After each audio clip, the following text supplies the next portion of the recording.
Before we start our proceedings, may I ask our religious leaders to offer some prayers. Imam C, you have the floor. أعوذ بالله من الشيطان الرجيم بسم الله الرحمن الرحيم الحمد لله رب العالمين الرحمن الرحيم مالك يوم الدين إياك نعبد وإياك نستعين اهدنا الصراط المستقيم صراط الذين أنعمت عليهم غير المغضوب عليهم ولا الضالين بسم الله الرحمن الرحيم تستفتحوا فقد جاءكم الفتح نصر من الله وفتح قريب وبشر المؤمنين بسم الله الرحمن الرحيم قل والله أحد الله الصمد لم يلد ولم يولد ولم يكن له كفوا أحد بسم الله الرحمن الرحيم قل أعوذ برب الفلق من شر ما خلق ومن شر غاسق إذا وقب ومن شر النفاثات في العقد ومن شر حاسد إذا حسد بسم الله الرحمن الرحيم قل أعوذ برب الناس ملك الناس إله الناس من شر وسواس الخناس الذي يوسوس في صدور الناس من الجنة والناس إن الله وملائكته يصلون على النبي يا أيها الذين آمنوا صلوا عليه وسلموا تسليما صلى الله تعالى عليه وعلى آله وصحبه وسلم تسليما سبحان ربك رب العزة عما يصفون وسلام على المرسلين والحمد لله رب العالمين. Shukran, Imam C. Bishop, you have the floor, please.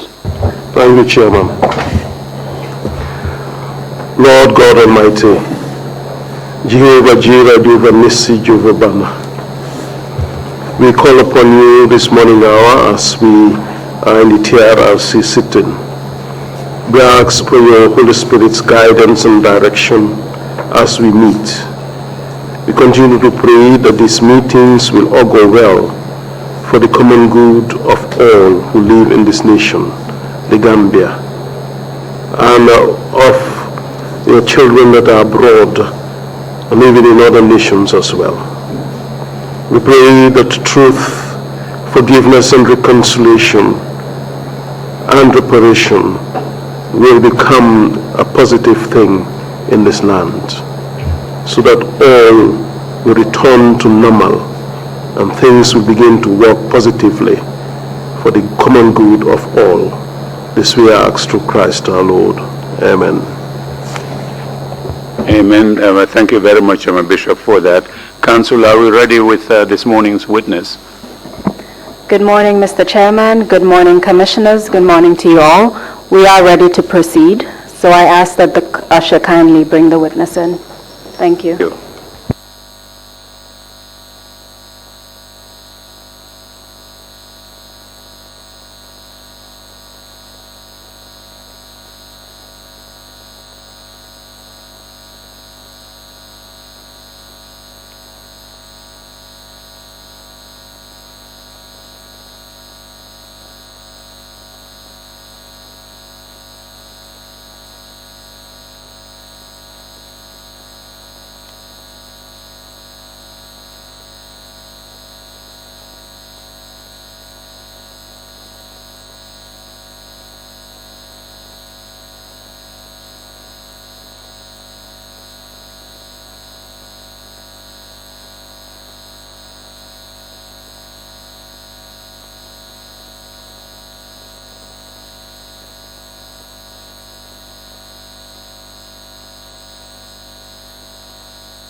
I, Sheriff Cisse, I, Sheriff Cisse, do swear that I will speak the truth, I will speak the truth, the whole truth, and nothing but the truth. and nothing but the truth. So help me God. So help me Allah. Thank you.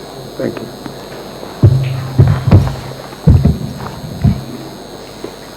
Good morning, Dr. Cisse. Welcome to the Commission. Thank you. Thank you. And First of all, let me say thank you very much for making yourself available on such short notice. As you already know, we have met before. My name is Horeja Balagay, and I will be asking you questions today on behalf of the commissioners. Your testimony today will be mainly in relation to the 1996 Denton Bridge incident. We will also address another incident in relation to 1997, all of which involve members of the UDP who were allegedly victimized. Just the matter for you to know, as your testimony is going on, there is interpretation into the local languages. Therefore, we will have to allow a few seconds in between our speeches to ensure that there is no overlap speaking, no overlap speeches. Do you understand that, sir? I do. Thank you very much. Before we go into the two issues that I mentioned, I will begin by asking you a few questions about your biographical information as well as your professional background.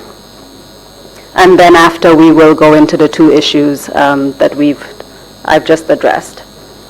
So first of all, in order that it is clear who you are, can you kindly state your full name for the record? Sheriff Alhaji Lamin Sise. And what is your date of birth, Dr. Sise? 16/3/1942. Currently, what is your profession? Medical practitioner. Can you briefly tell us about your educational background, just so that the commissioners have an idea of who you are and your background? Armitage Primary, then Armitage Secondary School.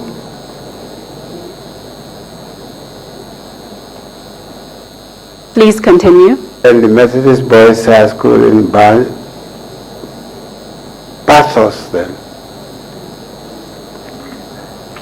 The Bow Government School in Sierra Leone for the sixth form. University of London, 1961. And Guy's Hospital Medical School. Professional qualifications, the Royal College of Surgeons of Edinburgh first in 1970, and Royal College of Surgeons of England in 1971. And after completing your education and obtaining those qualifications, you began your career, is that correct, in the medical field? That is correct. Can you tell us a bit about that? I was employed as medical officer special grade by the Gambia government in 1972. I was promoted to the level of consultant surgeon 2 years later, that's 1974. I resigned the position of consultant surgeon in 1976. I've been in private practice since then.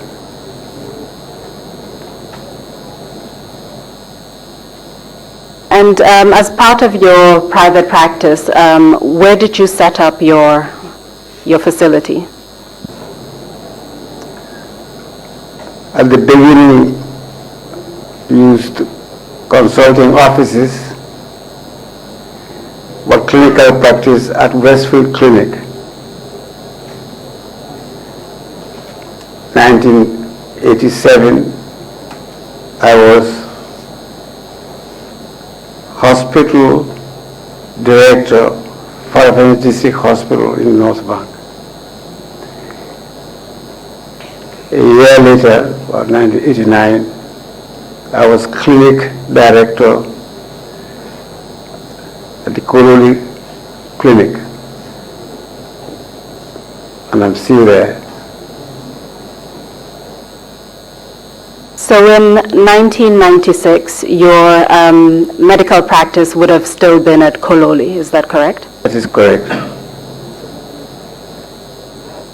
Can you tell us what kind of medical practice it was? What kind of facilities did you offer? Trained and qualified in the traditional fields of general surgery and trauma. But then along with that, and over the years, you acquire a lot of experience in all sectors of general medicine, pediatrics, and so on. But my main line was general surgery and traumatology.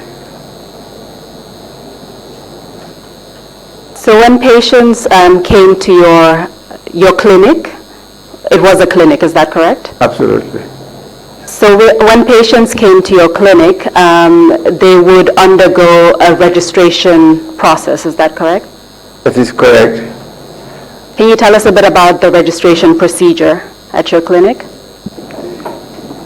For the general purpose, we want computerized, so we use a system which was simple. All Gambians have a registration number beginning with G.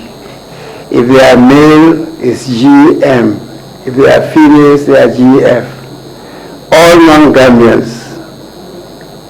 non-Gambians are registered XM if they are male, or XF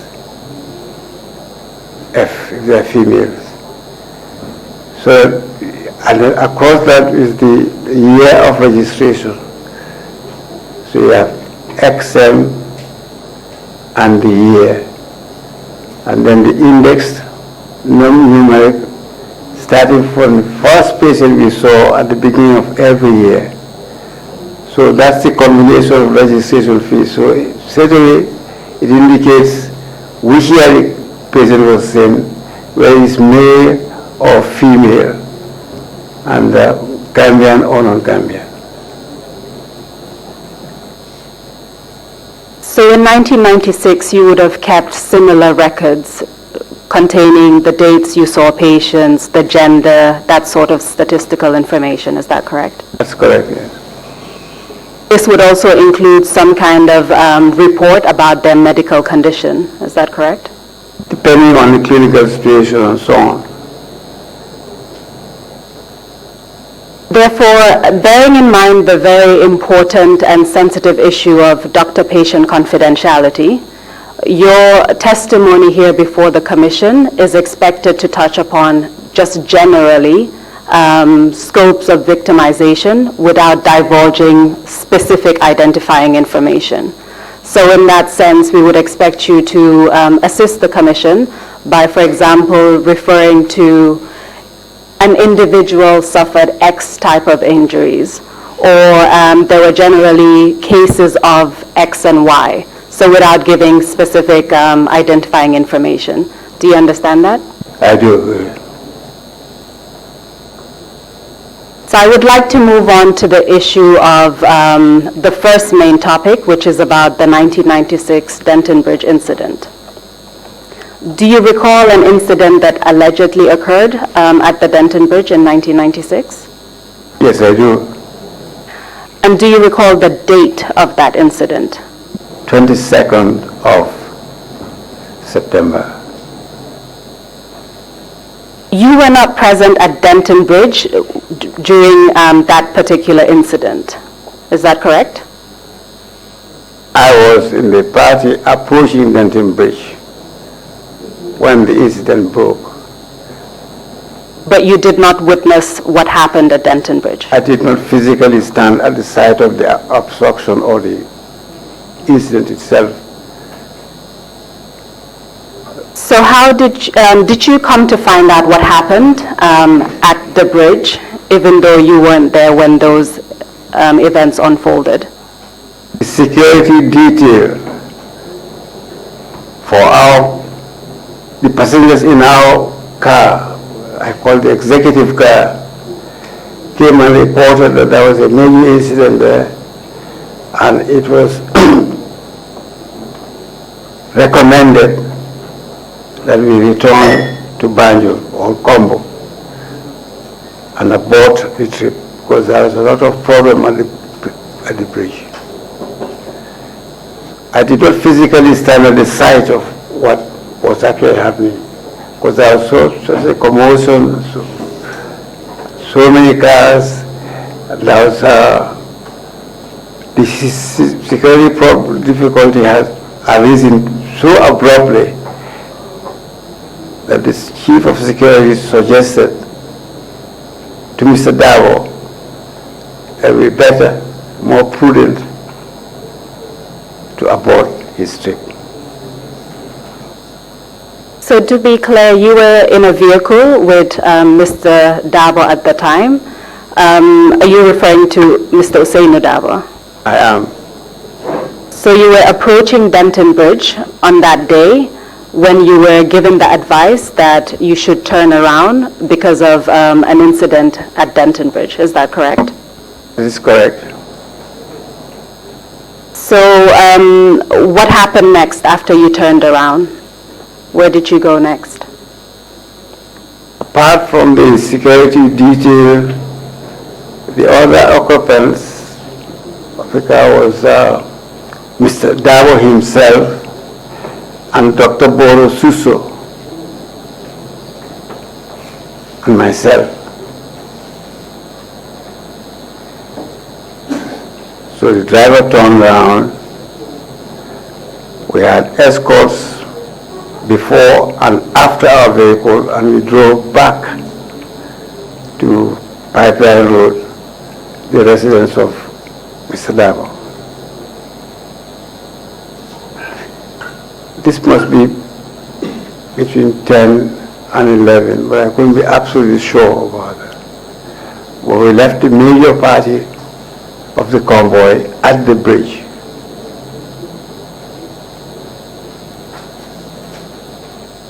And did you eventually see some of the members of the convoy who ended up going to Denton Bridge itself? Did you Yes. subsequently see them? Yes.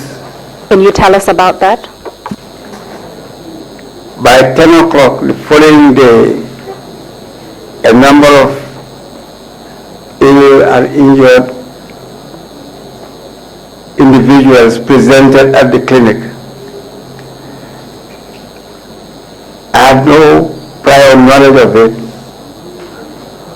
but then in the spirit of the ways we work and the principles that the clinic stood for, I gave instructions that anybody who comes to the clinic should be identified. You get the correct name, you get the address, and you get the age. And that makes them registered as patients of the clinic. On no account should any individual be refused entry. In other words, open the gates of the clinic to whoever gets in there. By the end of the day, we'd seen something like 115 in 3-4 days there. We saw a total of 119 individuals. The average age of individuals was 27, a very youngish group. If I may just interject there, the patients that you saw, the 115 that you saw on the first day, meaning the 23rd of September, 1996, and then the other patients that you saw in the subsequent days, making it a total of 119, were they all victims of the Denton Bridge incident on the 22nd September? All of them.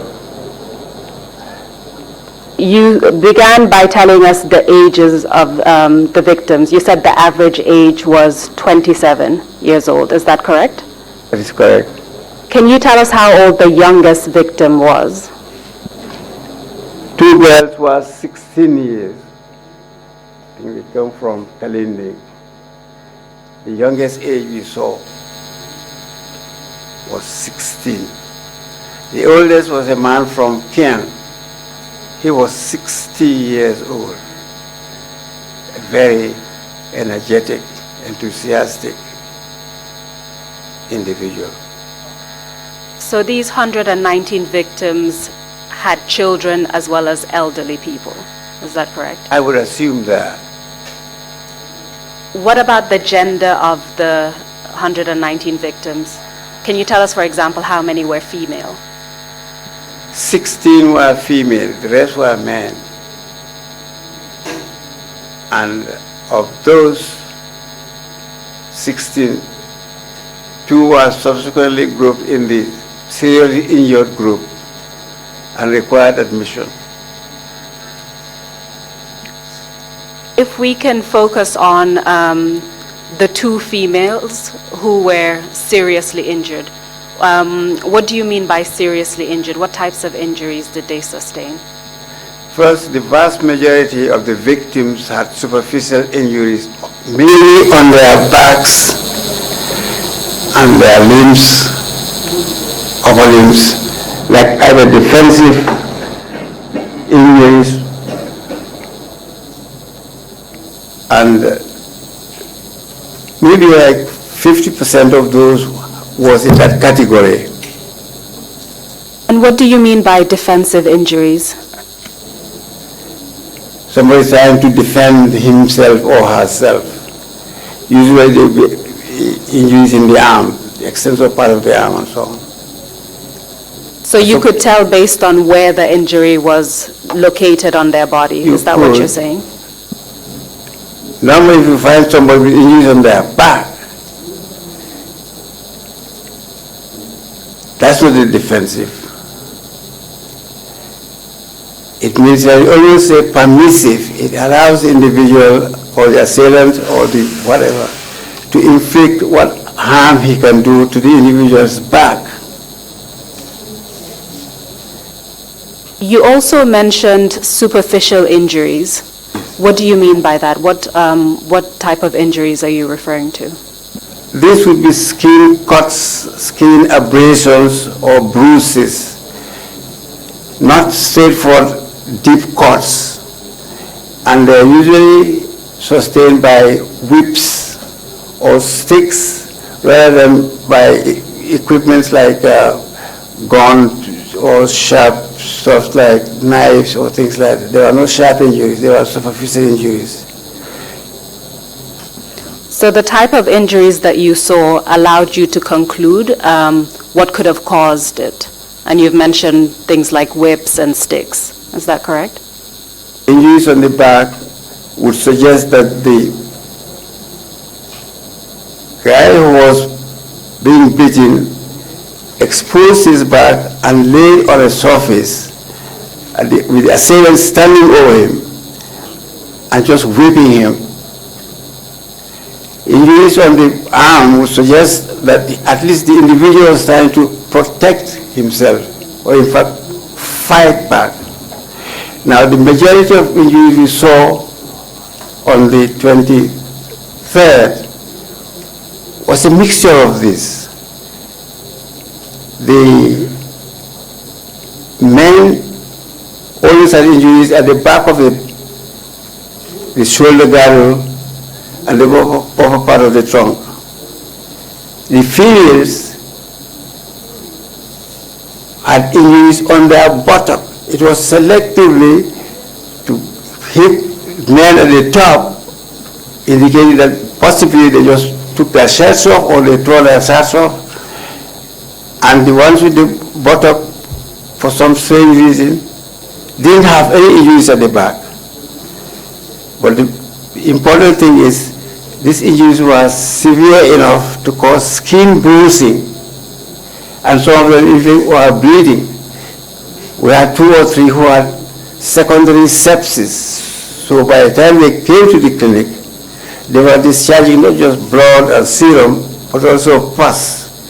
Some of it stuck to their shirts or things like that. So it's a combination of this We didn't see any broken limbs. We didn't see any head injuries. And during the course of the admission there, 3 required X-rays because of suspected lung injuries. But the majority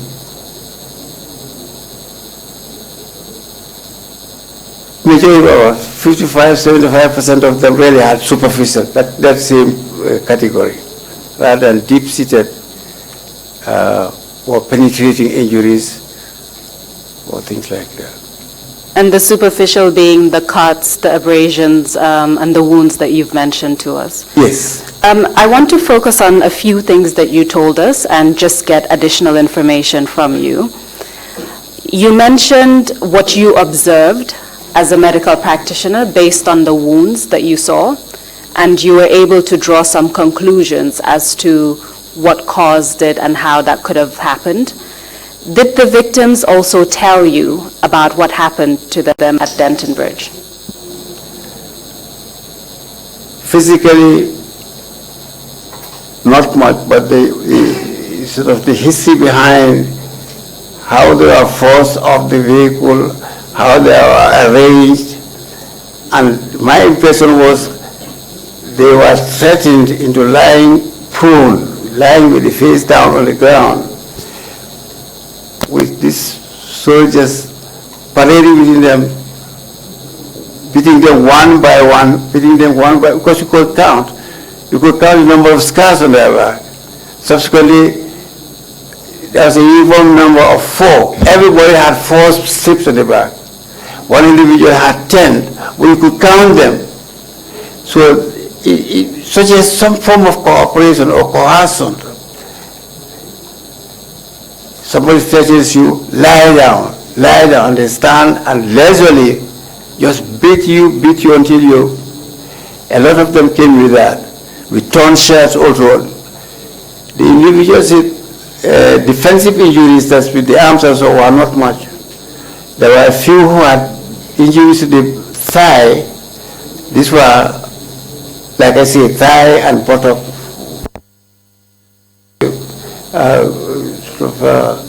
Casualties had that difficulty, pain. So what I understand from your testimony is that you observed their injuries and you drew some conclusions about what happened. The victims also provided you with some information about what happened, but your observations and their observations basically corroborated each other, like they were consistent. Your own observations and what the victims told you. Is that what you're saying? Except the point where there's an element of almost cooperation with the assailant. Because if you are aggressive and the individual has to defend herself or himself, it would not be in the best interest of the individual to lie on the floor and let the assailant do what he wants to do.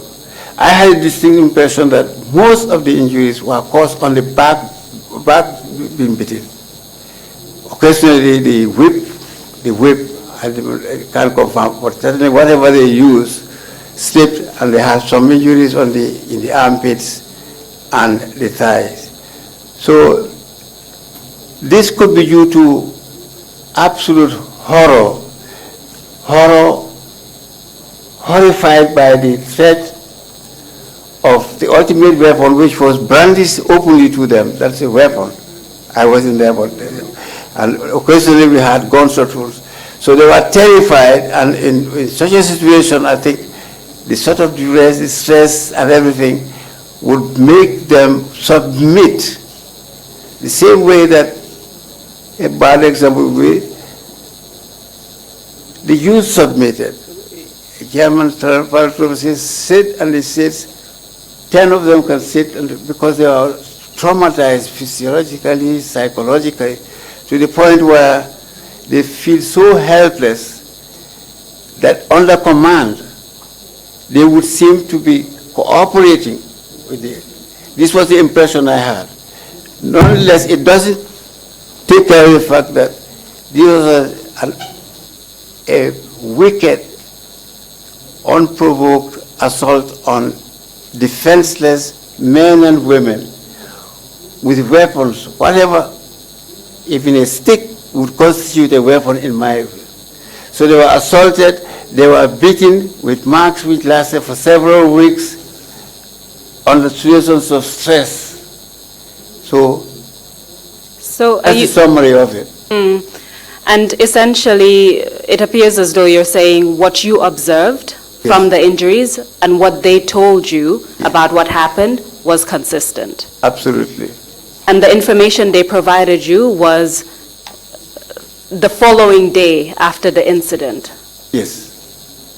And based on what you've described, a lot of the injuries, you started to talk about 2 females who were severely injured and were later on referred because of this, the seriousness of their injuries. Can you tell us a bit about that?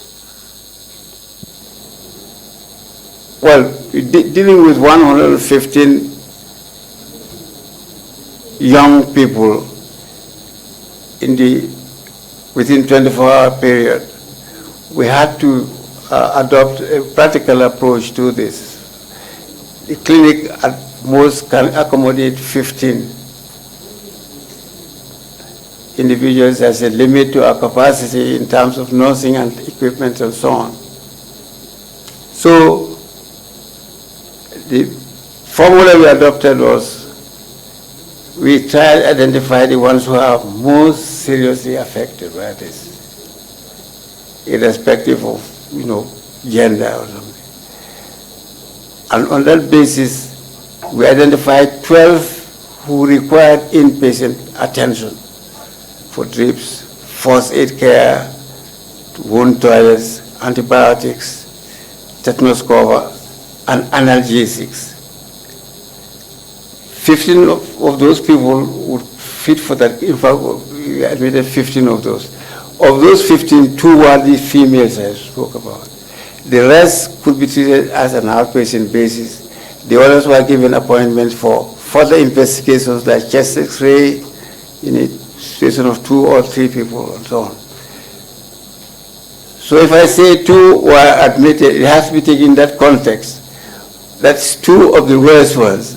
The worst, I'm talking about the worst of the worst. And also geographical location of the individuals, because we had clients or patients from all the 5 major divisions of the country, although most of them were in the Greater Banjul area. So that I can only give a rough idea that the reason we admitted this girl 20 years ago was because she in the category of those who are seriously injured. Injury is medically, there's a physical component of it, and of course the psychological fear component of it. You're not dealing with somebody who is injured in the kitchen. You're talking about somebody brandishing a gun, lying you on the floor in the bush and hitting you, and you had to pick up your rags and walk 7 kilometers. A lot of them didn't have vehicles to Kololi. So within that context, I cannot specifically say what. I know that in my heart of hearts, they must be seriously injured to warrant an admission. I don't know if that's helpful. No, in fact, that's very, very helpful. Okay. Essentially, 115 of the 119 patients were injured, and you had to triage to determine those who were the most severely injured from that group because you had limited capacity. Is that correct? That is correct.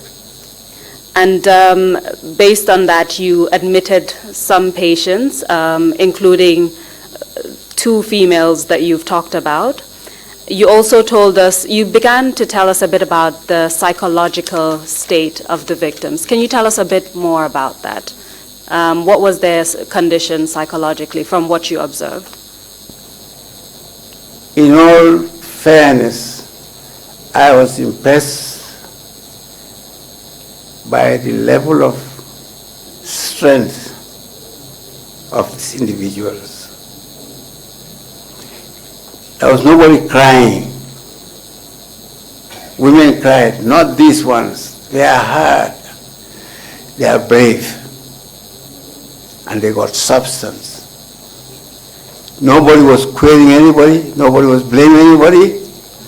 Everyone sat by themselves thinking, and behind that is a resolve that they did not do anything wrong. In the light of that, it helps easy management. To look at 150, and I undertook to see every individual, not let my assistant or a nurse do it. So I'd have the proper insight into really what, not only they were suffering physically, but the impact psychologically and so on at that period and beyond. So a lot of credit must be given to those. People are injured within 5 kilometers of the main teaching hospital in Banjo, with its capacity to do that and much more. Nursing capacity unlimited. Much easier to walk from Denton Bridge to RPH. Not one of those guys came. So I think that's a credit, not just to the morale, but the sort of post-traumatic difficulty or whatever they might have encountered. Most of those patients I saw for the very first time, and I never saw them again. In other words, at home or wherever they went, they fought hard to make themselves strong. And if you know that by following mass media or something, people you saw in suffering, in pain and so on, came out as if nothing ever happened to them before. So the psychological assessment of it is a bit complicated because you're not dealing with a normal. They are not abnormal. I think they are superhuman. All those we saw is a credit to them. And the battle they were engaged in. So you were impressed by their resolve because of what they displayed and the fact that many of them didn't come back after you treated them the first time? Yes. I want to focus a bit more on the types of injuries. Were there any particular injuries or any particular cases that stood out for you? The boy, 35 years old, no white-collar job, that means no university, no director, nothing like that. Black-collar job, technical job, respectable, painter, plumber, whatever. Married, 2 children, disillusionment, political attraction, a born community leader, finds himself in the UDP. It seems natural. After the incident, he could not say what was the matter with him. Just showed me his scars. And I made a note, scars so and so, so and so. But he didn't say the complete story. 3 days later he came. Even there, it was from his body language and so on that I thought he required further attention. And he had been, or allegedly, kidnapped by 4 men. His actual story was 4 NIA, but I'm just saying 4 men. 3 of them pinned him down against a wall. The 4th one came, tore his trousers off, exposed his penis, and put a lighter flame on his glans. The glans is the tip of the penis, the fleshy part, not the skin part. He said, "Doctor, I have never experienced any pain like that in my entire life." And they left him collapsed. And he was left to decide what to do about that. like most people from Yani, they will be embarrassed. Embarrassed is probably the wrong word. To tell his wife, to tell his sons, to tell his friends, even to tell his colleagues, even to tell me when he came there. Because he told me this 6 days after the incident. And he showed me. Where the urine comes out, it's called the meatus. It's like a small opening. That's why the urine comes out. That's what sperm comes out. And that is the source of the ability to have an erectile penis to be able to perform sexual intercourse. In other words, you put a big dent in his manhood, his leadership in the African Gambian context and the Yani context. It would be as if you emasculated him.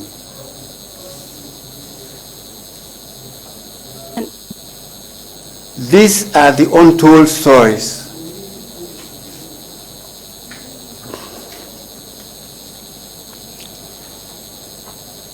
What was the question again?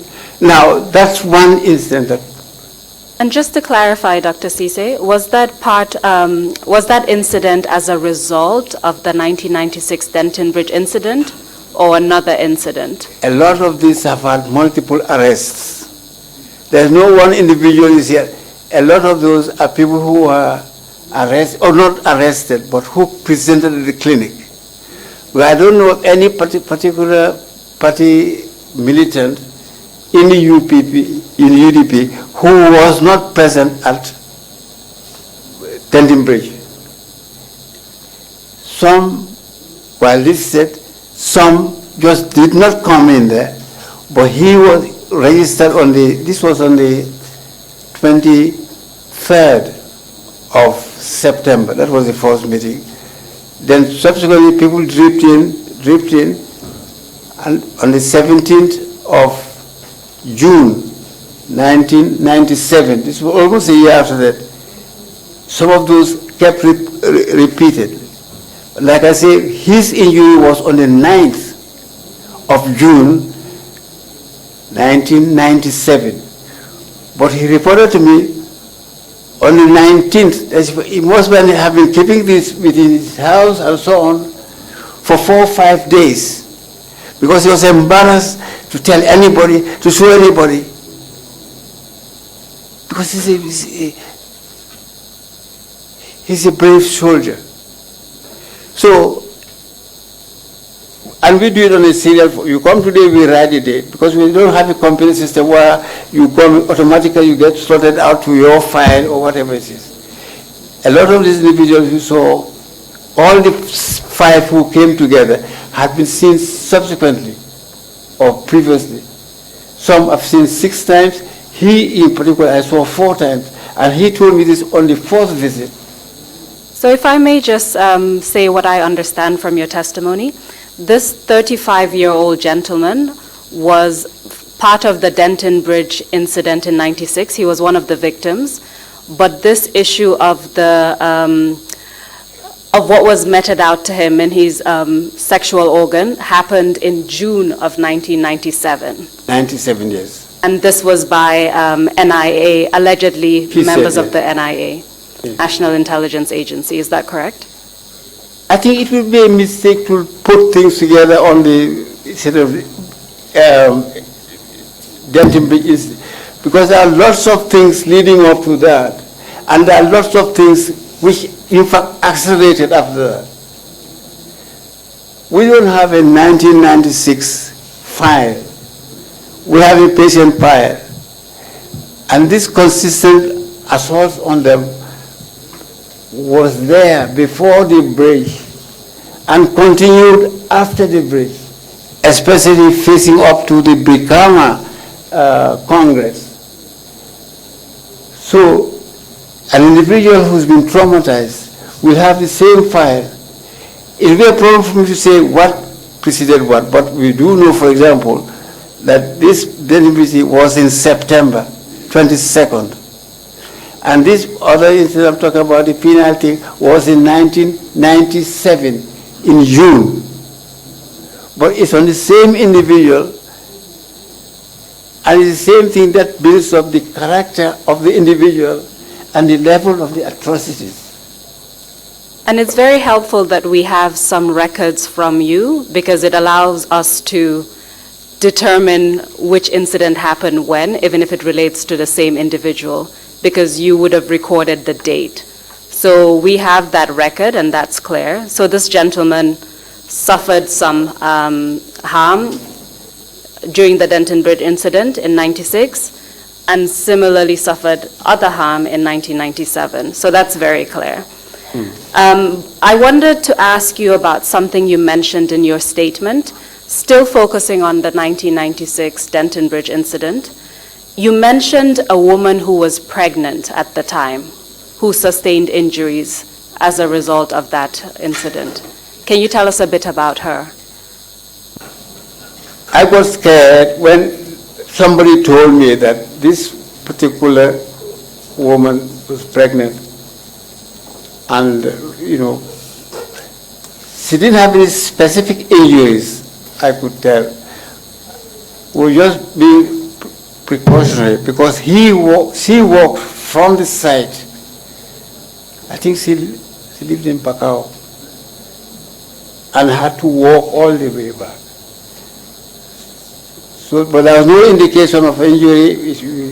She came to the clinic to check, and we checked and found that, in fact, she had no physical injuries or anything that would alarm or damage or compromise the pregnancy. I mentioned it just to indicate the scope of the trauma, which you had no respect of state of pregnancy or the age of the individual or any disability, with the individual.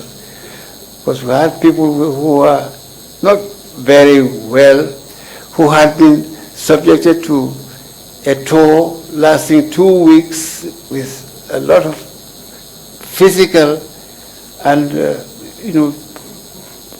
challenges they had to meet in a very difficult, almost vicious political campaign. So on top of that, you arrive for the penultimate meeting or the last program.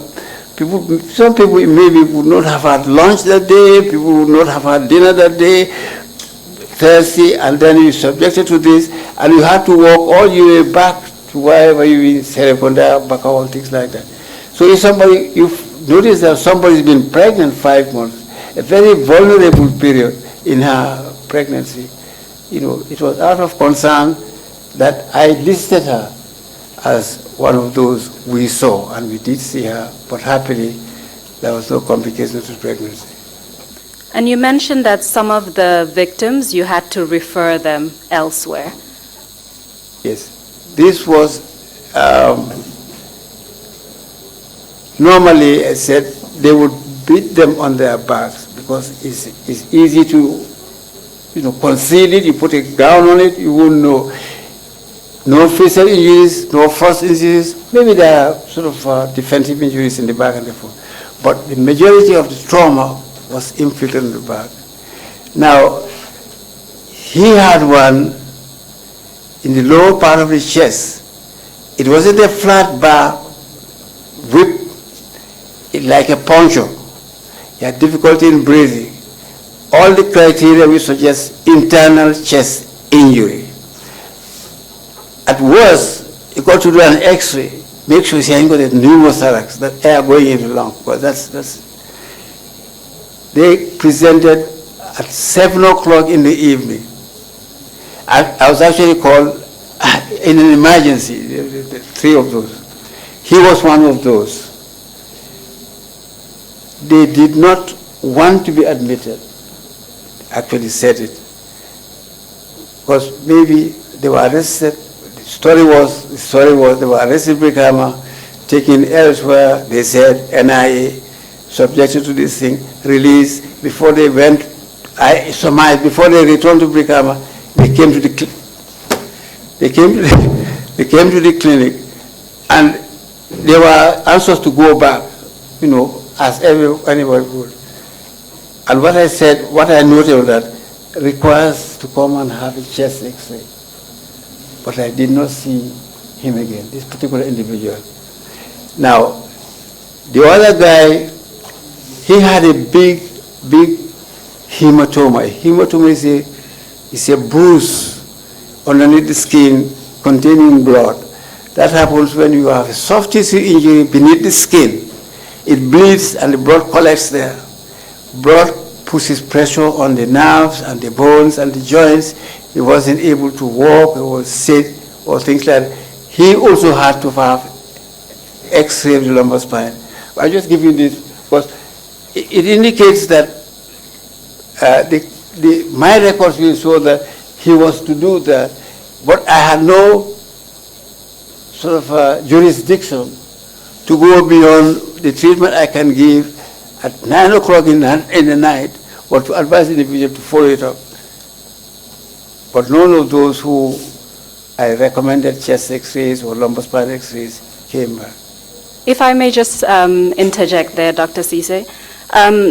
So this group was also from the 1997 NIA incident.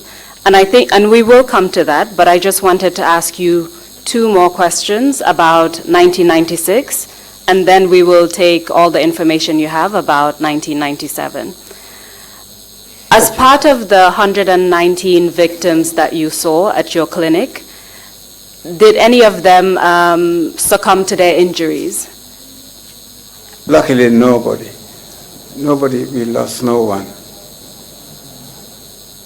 And this is at the clinic itself, right? Yes. We said nobody died at the clinic.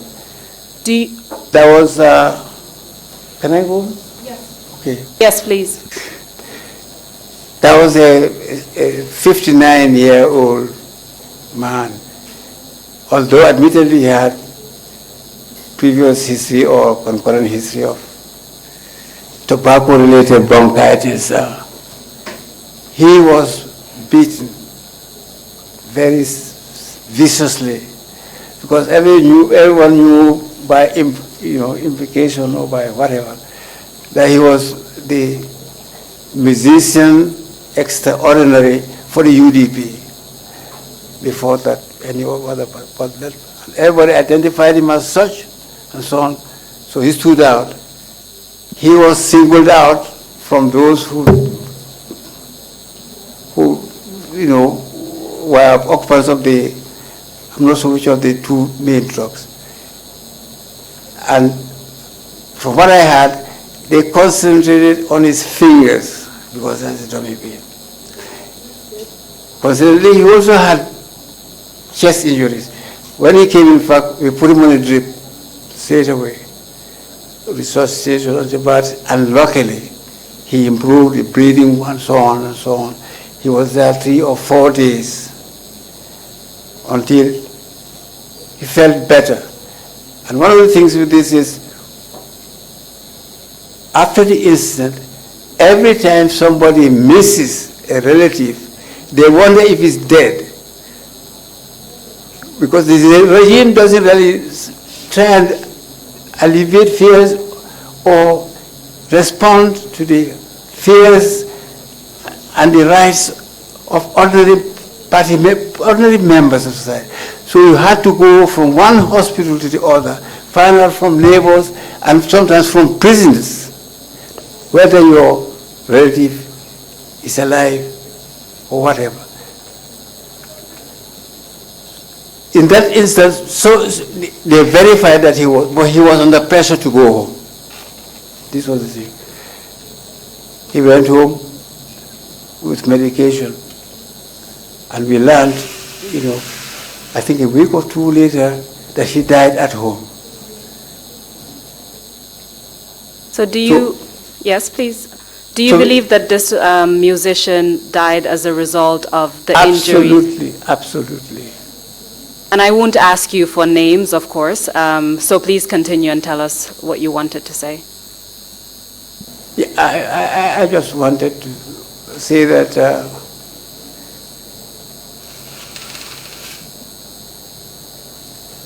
some of the provisions in the ethics of doctor-patient relationships.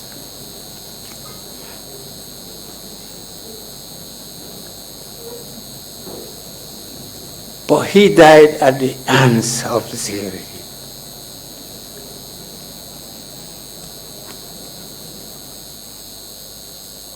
Thank you very much for providing that information, Dr. Cisse. That's very helpful to understand what really happened during that incident and the consequences thereafter.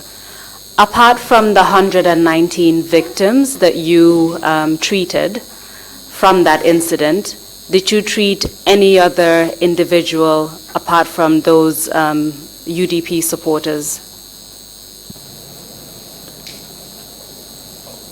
I did not see, no one was identified.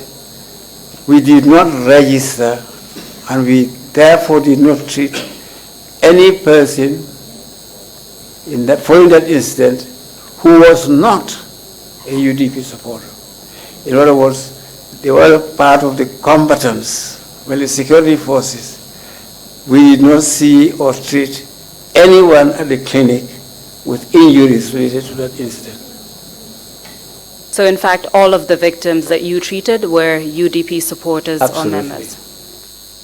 Thank you for that. Mr. Chairman, probably during a private session, I will provide additional information that we would like to tender as exhibits in relation to Dr. Cisse's testimony, but it's confidential information that we do not want to address during this public session. With your leave, I will do that at another time. Thank you. So, Dr. Cisse, you've provided us with a lot of information about what happened in 1996. You began by telling us that some of the victims of 1996 also suffered additional harm.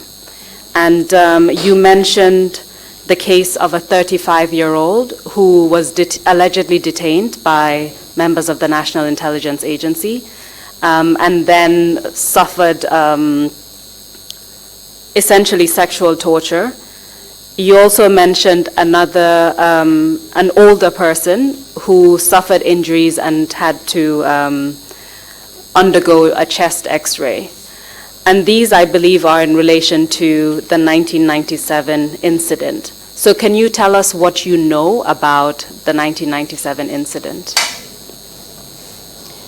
Curiously enough, a lot of those who report do so at night. It's just, they come at night. I don't know what the reason of this would be, whether they were scared to present at a clinic, a non-government clinic, or what. And that makes the management much more complicated for me. Because if you need laboratory facilities, you need an X-ray, you need, in fact, additional nursing support, you do not, it's not, so it's much easier during the day and night than at night. A lot of those following the 1996 one would come in the evening, sometimes in groups of 3, 4, or 5, like the other one, 5 of them. I don't know who. Somebody asked me this among the investigators. Who brought them? I do not know, because usually you find them at the clinic. And since our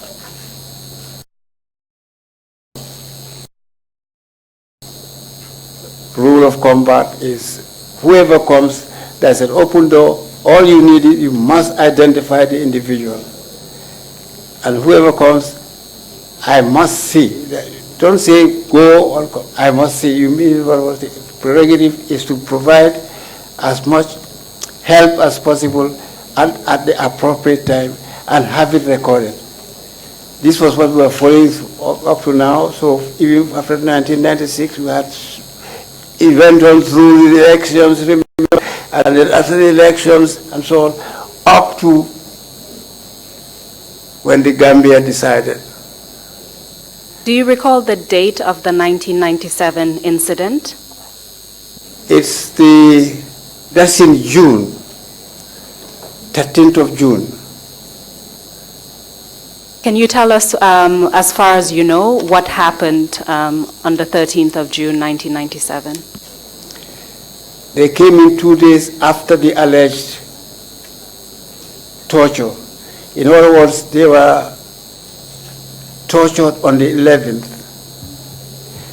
And you go further in the records, you find that, in fact, this particular individual with the penal, he was arrested on the 9th, and he was tortured on the 11th, and he came to the clinic on the 13th, within the same week. In other words, maybe, I said to myself, if he was tortured with so much pain, why did he wait 24, 48 hours? By that time, of course, the evidence was there. I mean, if you burn a flesh, it takes maybe 6 weeks more before this car disappears. So, to answer your question, it was the 13th of June 1997 when those 5 individuals came. But one of them had had this penal thing with him 3-4 days earlier and never reported it. And when these 5 individuals, and from what I can see in the list that you provided us, you refer to 6 individuals. Yeah. When these individuals came to your clinic, did they tell you who had tortured them? All the usual, what they call it, the usual suspects. They say NIA, because they never identify names, so I just say alleged. But the story is always that the torture is not done at the victim's house or in the public street or the market. They do it under detention when there are no witnesses. Naturally, the guy will say, well, 4 men or 2 women, 4. Do you know why you were taken? Sometimes they do, but sometimes you don't. And all I indicate in my records, card records, the time they arrive, I indicate that, and the allegation, and the date, because those are important. Those ones, they say they were arrested on the 9th. They were taken to NIA the 11th. 9th NIA, 11th was the torture, and the 13th was when he came to the clinic.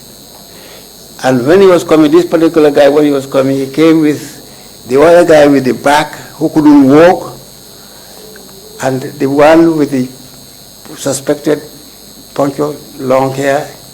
That is that. The other one were 2 with serious wounds on the back. And they all came in one car, as far as I remember. I don't know who dropped them. It didn't matter. The clinic wasn't going to tolerate identifying one. We just look at the individual and see and try to do it at no cost to the individual. And before I interrupted you earlier in your testimony, you started to tell us that one of them suffered from hematoma. Is that correct? That's correct. Can you tell us more about that?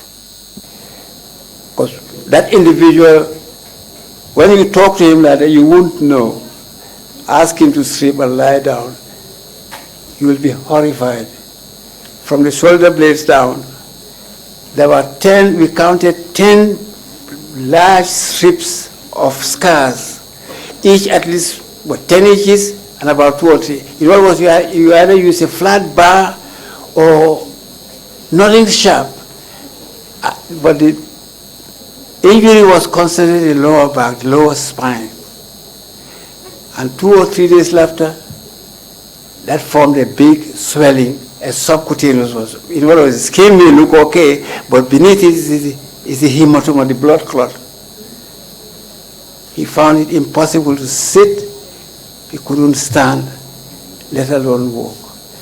Quite apart from that, he had other deep wounds on the thigh, inner part of the thigh.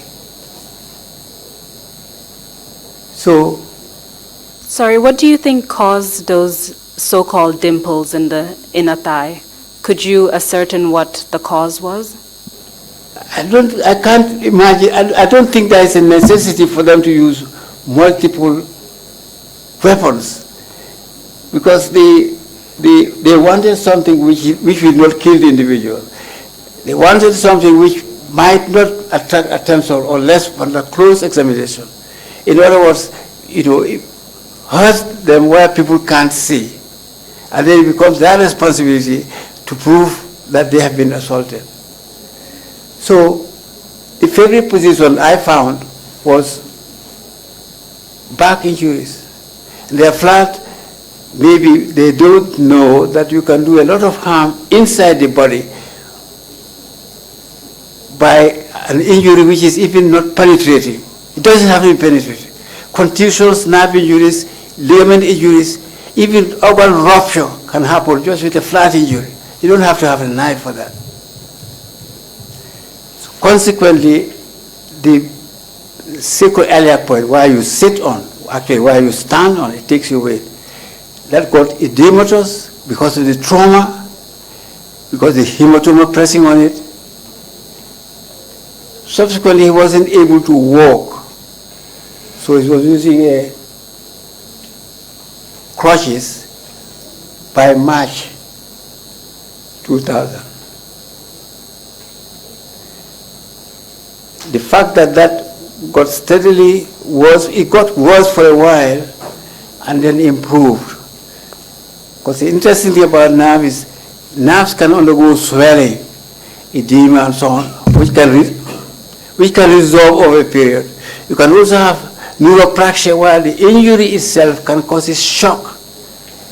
And you have sciatica. Sciatica means pain going down the leg and numbness, not from a nerve cut. Nerve cut is the final degree where it's neurotmesic, where the nerve is cut. If it's cut, it can't repair. It's like the heart muscle or something. You also have asomesis, neuromesis. So my theory is, in December, he had the injury, 1997, going to, because I saw him on several occasions, up to 2000, I think it was March, then he had to go on crutches. And then over the period, the swelling subsided. He was on continuous ED, I know, because I gave him ED from work and so on. And he got slightly improved. It is possible that the pressure on the nerve relaxes. And he had a neuropraxia is nerve shock, or even at adjournment, which is the fatty layer gets disrupted, but the nerve tissue itself is intact.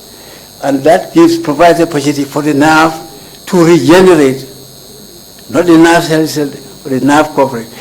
This is why he improved slightly during the last few, because I last saw him, I think, in June of 2006, although he came on and off and so on. That would explain the cycle events. Getting bad, unable to walk, and then stabilization, and then steadily getting better.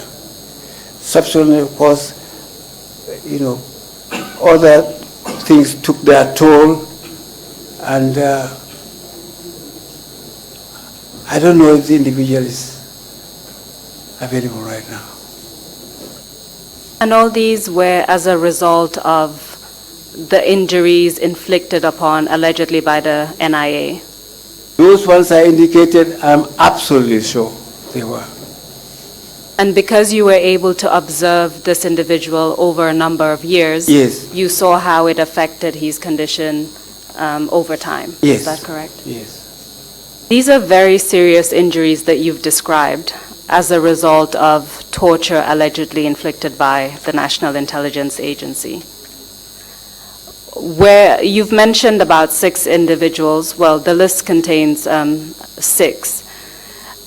Are there any other injuries that you noticed over time as a result of what happened to these 6 individuals? Well, I and my staff have been digging through our files, but these are the ones we actually can testify and say we saw, because there's evidence of it in our attendance register, in our card system, and these are the ones that we have been able to highlight. Like I say, the majority may be just long-suffering, patient people enduring their pain for expediency, because of embarrassment, because Gambians are very reticent. Men probably more chauvinistic than Italians, I don't know. But to the best of my knowledge, these ones I indicated to you are the ones I am so. And the individuals you've talked about, the patients from 1997, were they all men? Yes. Yes. And from what you've said, they suffered severe injuries, and these are the individuals that you could identify. Yes. But I understand from what you've said that you believe that there are many more cases, but these are the ones you were able to dig out and talk about here today. Is that correct? Yes, that is correct. Now, as a medical practitioner and from a medical standpoint, is there something you'd like to say, Dr. C?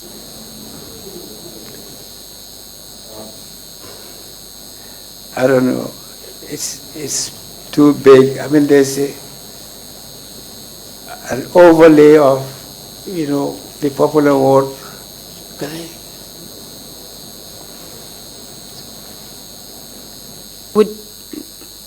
I wanted to talk to the escort. The one who Just a second. I'll have someone come up to you. All right, we do that. Just a second. Can we? Yeah. The mic. Well,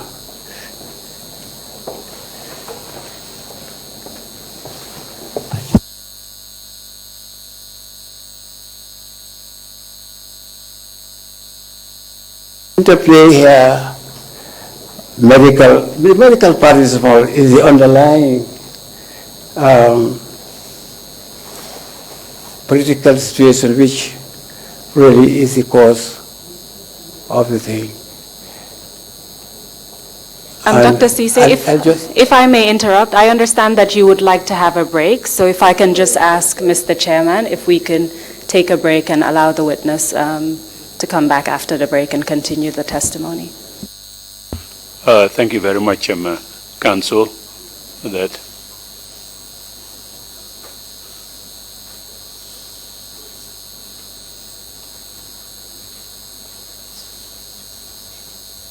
Do we do the 30-minute break now, or would you want us to continue when he comes back and then take the break, or what? I'm in your hands now. Thank you, Mr. Chairman.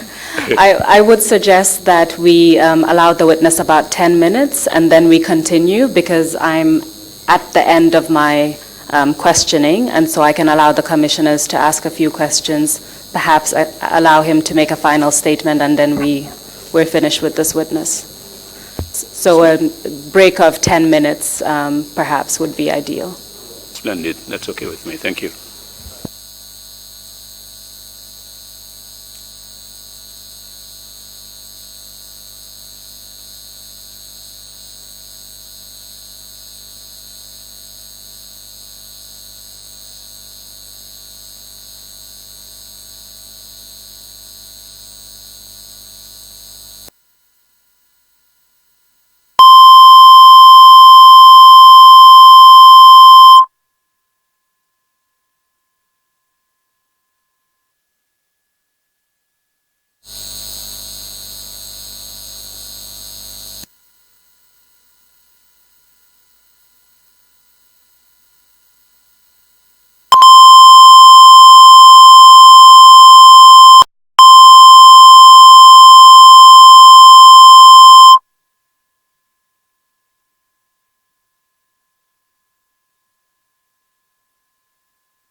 Come back.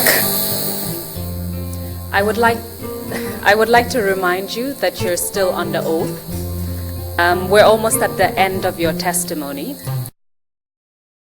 testimony, you told us about 119 patients that you saw as a result of the 1996 Denton Bridge incident on the 22nd September.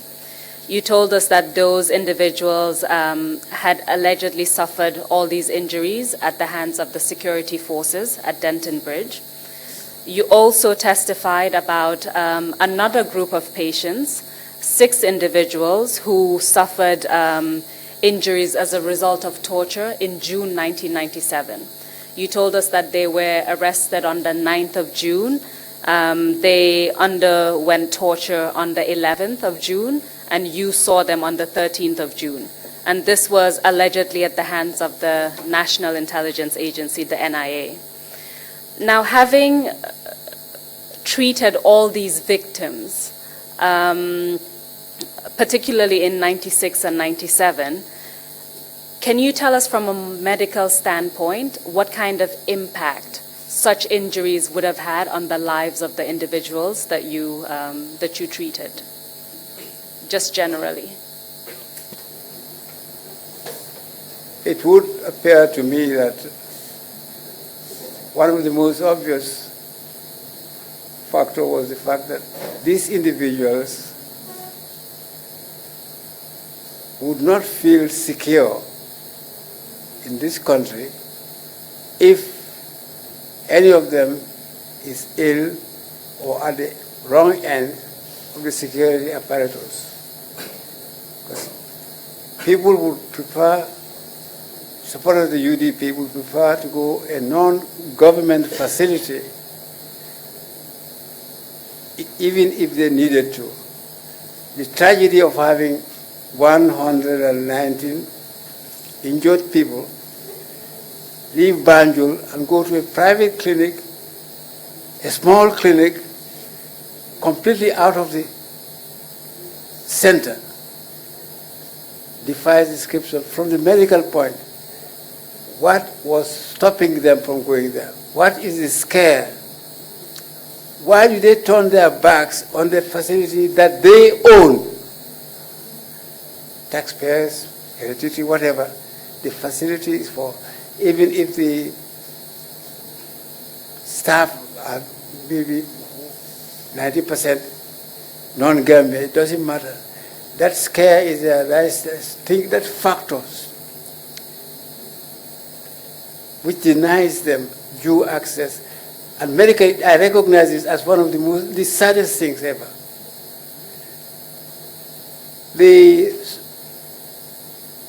Once I saw, they weren't mimicking, they were bona fide injured. But people just really turn their backs on it. It's blind faith or denial. And this would be a sad thing for the country to, depending on political experience. You go if you are against the government or something, you are part of the government machinery, the government institutions, the government best, what the government stands for. Why do they have to be denied that? That's the one thing that stands out in my mind. Apart from that, I think the whole problem lies with the government and the way they use and manipulate the security apparatus, making the ordinary individual the enemy. Non-government are not enemies. But you've got to get that thing out of one's mentality, out of one's psychology, And I think one of the important things that should emerge from a commission like this is to state that it's a fundamental flaw in the abuse of power, because it pervades into everything: transportation, job seeking, medical facility, ferry, whatever. You've got to break that myth. The others are just small, opportunistic things that, the hospital say, no, you can't treat this guy because he's this party or that sort. Where does it come from? And in fact, I want to ask you a question about that. Considering what happened to your patients and why they came to see you in the first place, wasn't it a risk for you to actually treat all those patients? We're talking a large number of victims from a single incident. Wasn't it a risk for you considering what was happening at the time? I feel the risk only when you said it. It never occurred to me. I mean, maybe I'm a bit dim in the head. I know over the period, this is really going from the beginning of the formations. Some people have the capacity to conceal their faith, their beliefs, and their support. I come from a clan who do not share that. I think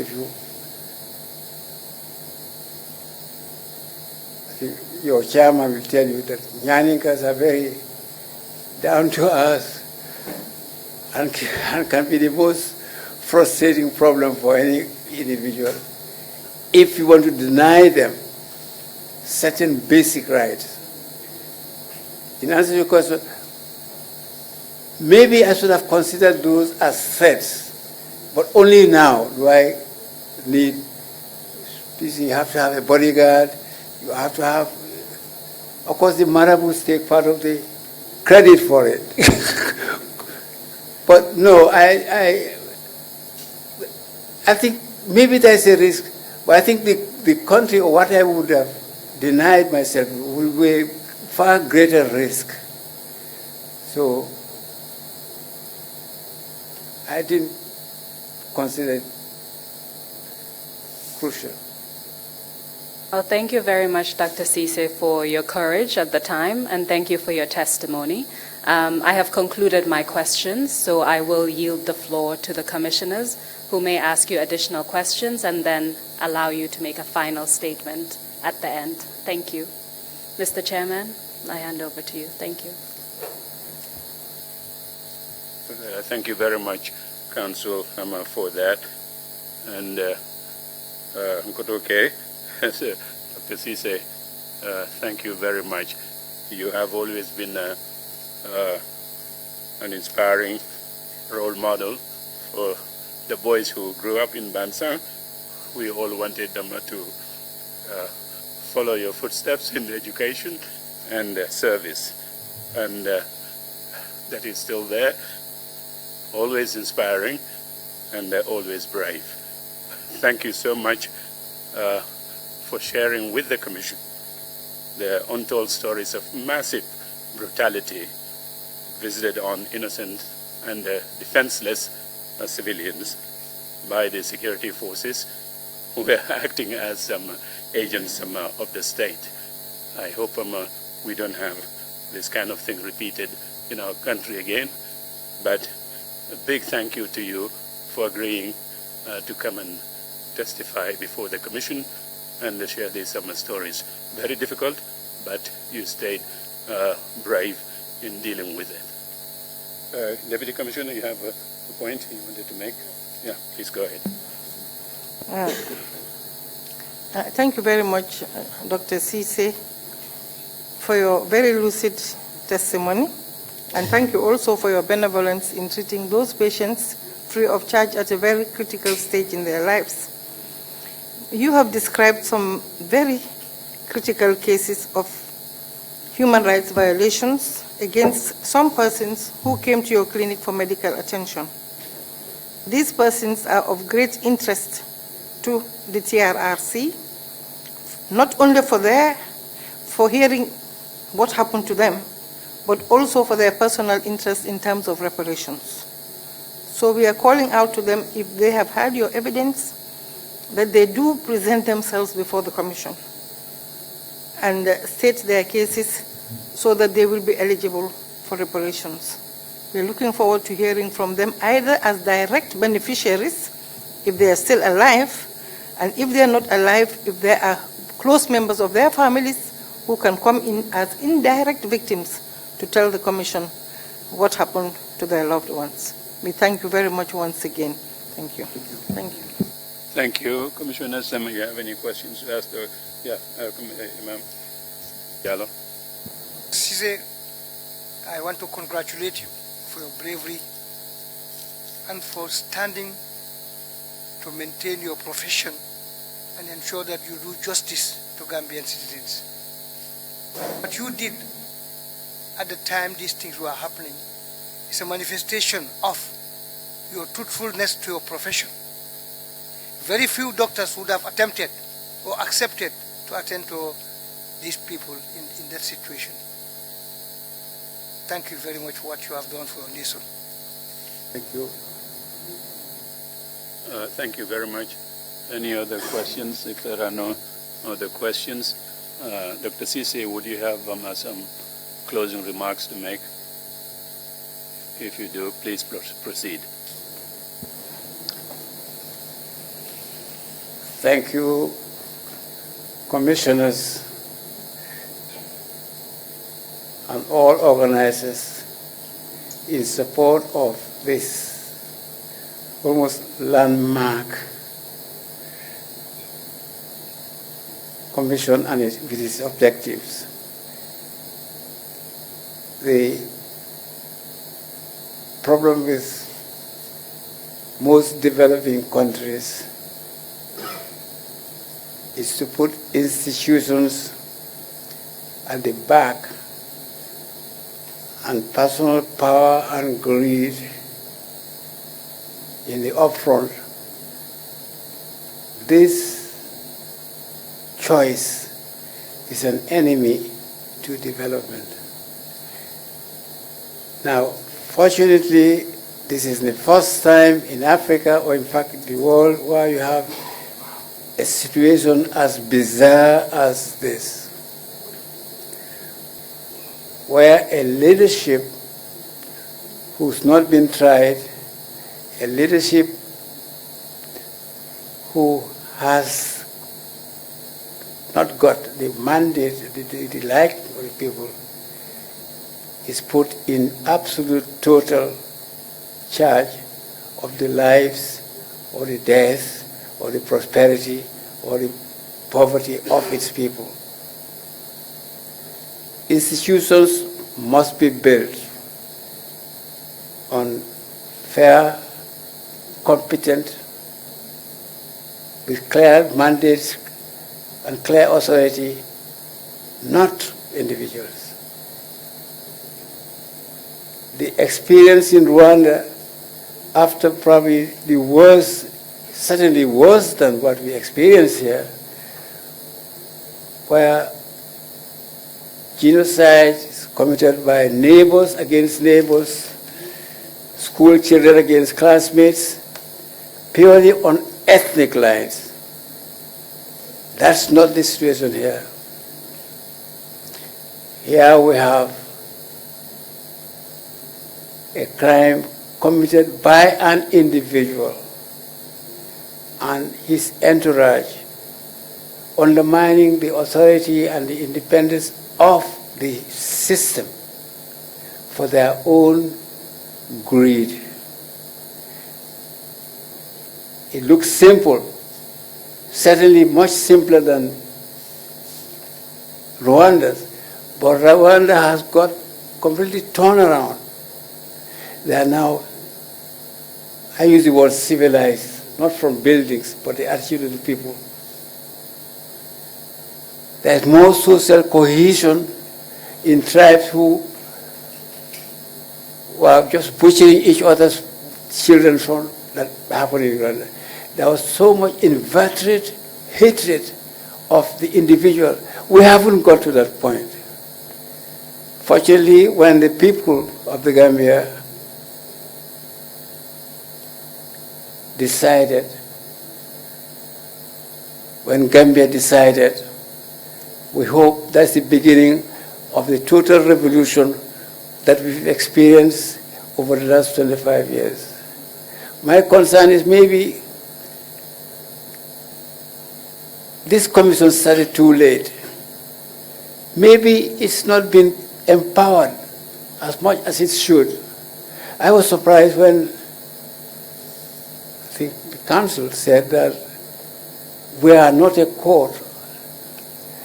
It's a bit disheartening because I think there's a lot of investment in this abroad and the country and the ordinary people who volunteer to leave their jobs and come and testify that something substantial should happen now, not 20 years from now. The guys who benefited from this are the 20 to 30-year-olds of 1992. In other words, they served the middle third of their life in prosperity, ill-gotten. Houses they did not build, facilities never would have achieved in normal circumstances. Now, 2019, we say enough is enough. Meanwhile, 20 years of hardship and toil, during which a lot have shed their blood, thousands have been driven to strange countries as refugees, properties have been confiscated, life has been devastated. And now we have a commission which is not really empowered to do anything, just find out. Space of life is at most 6 years, 20 years to build something, 20 years, and then the 40 years for so and so. I don't think this country can afford to do that. For a commission of this magnitude, in terms of the negative implications of the country, there ought to be something that should be more manifestly high profile to be able to remedy the fundamental things which are there. Because the guys who profited 20 years ago are still running this show. And this is the tragedy of it. So I hope that it will be possible for this commission to empower itself. That's not correct, lawyers, when you talk to lawyers. You can't give yourself power. But I mean, the amount of work and intention you put in this is very encouraging. But some people would prefer a lot more than this in terms of its executive role and the impact it can have, even within. Because the way it's going, it will go another 20 years before all the formats are put. Because if you spend sort of 2 days just looking at the medical evidence, covering just 1 or 2 days, what about the gigantic social problems which are underlying the political situation? Because all the answer lies somewhere. The dispenser, the guy in the ferry, these are all permutations of the same thing. So it's a huge task, but it is good that we are beginning. But it would be a tragedy for you to complete all the things, identify the key problems, which everybody says what the key problem is, to do something drastic and something meaningful. We have heard in the grapevine that certain countries have indicted certain individuals for various crimes. But it's my view that we ought to do the first before you go to Ghana to answer for a Ghanaian robber being killed or whatever. What about the area, the main thing that is really causing this? Should other countries take it from our example, or do we have to wait until somebody does something? I think this is a moral issue which you as commissioners have to accept. It's to be done properly and expeditiously in the sense of justice. In the sense of justice. I'm looking at it, Chairman, from the narrow medical perspective of what I saw happen just for a few people who, ethnic Gambians, civil Gambians, they got everything in the book to qualify as medical as Gambian citizens, being denied access to a government facility on the basis of their political thing, which in fact was wrongly flawed. I think it's important to know what the truth is, what to do, but experience here to be able to ratify, a lot of the guys who are still in punishment for what they suffered, and be something to say, okay, now we've got this thing, we've got to process this, we've got to have a judicial angle to it, because this is not judicial, it's not a criminal court, you can't exercise anything like that. To be able to combat our wishes, the wishes that make some of us leave our work to come and testify, just to correct a small thing, to make it wholesome. I think the people have got, nobody would refuse to come to the commission, so it's up to the commission to use what it has got to do what you know now is the main cause of the problem. Mr. Chairman, I don't want to take any more of your time, except to thank you for giving me the privilege, and whatever I did is what the Kololi Clinic stands for since the beginning. Thank you very much. Okay, thank you very much indeed. The bravery hasn't diminished one bit. Thanks for your service, and it's a pleasure for us and an honor to have you to come and testify before the Commission. Council, do you have any points to raise before we go into private session? Yes, well, was just to remind that we may need to go into private session for the admission of the documents.